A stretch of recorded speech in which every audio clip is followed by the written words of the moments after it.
नमस्कार। देखिए, हेडलाइंस तो हम सब पढ़ते हैं, लेकिन उन सुर्खियों के पीछे की जो असली कहानी है वो क्या है।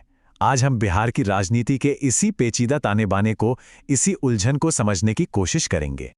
तो चलिए सीधे मुद्दे पर आते हैं। बिहार में 2025 का विधानसभा चुनाव दरवाजे पर है। अब देखिए, यहां हमारा मकसद ये भविष्यवाणी करना बिल्कुल नहीं है कि कौन जीतेगा, बल्कि हम उन गहरी सियासी लहरों को समझने की कोशिश करेंगे जो आखिर में इस चुनाव का नतीजा तय करेंगी। तो आगे हम क्या क्या देखने वाले हैं।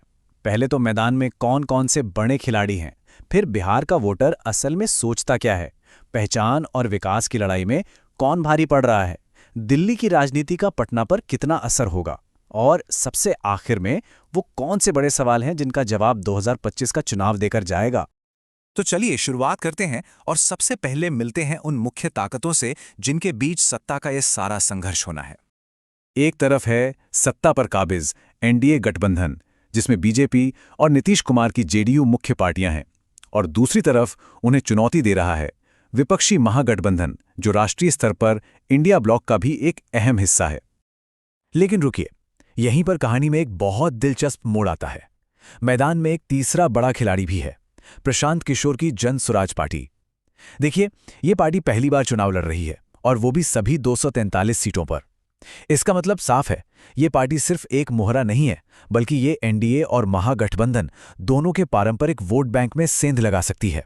मतलब ये एक ऐसा वाइल्ड कार्ड है जो पुराने सारे राजनीतिक समीकरण बिगाड़ सकता है। चलिए अब थोड़ा सा पीछे चलते हैं, क्योंकि अगर बिहार के वोटर के मन को समझना है तो राज्य के राजनीतिक अतीत को समझना बहुत बहुत जरूरी है। राज्य का जो हाल का इतिहास है वो कुछ बड़े पड़ावों से गुजरा है। 90 का दशक, जब लालू प्रसाद यादव का जाति आधारित राजनीति पर जोरदार उदय हुआ।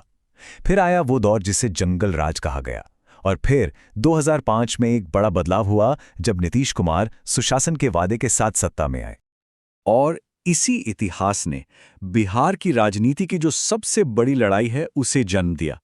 एक तरफ है जाति और समुदाय पर आधारित पहचान की राजनीति, और दूसरी तरफ है कानून, व्यवस्था और विकास के नाम पर होने वाली राजनीति। अब जरा इन आंकड़ों पर एक नजर डालिए। ये पूर्वी भारत पर हुई एक स्टडी के आंकड़े हैं, लेकिन ये सिर्फ नंबर नहीं है, ये बिहार की राजनीति की असलियत दिखाते हैं। 82% से ज्यादा हिंदू, लगभग 9% मुस्लिम।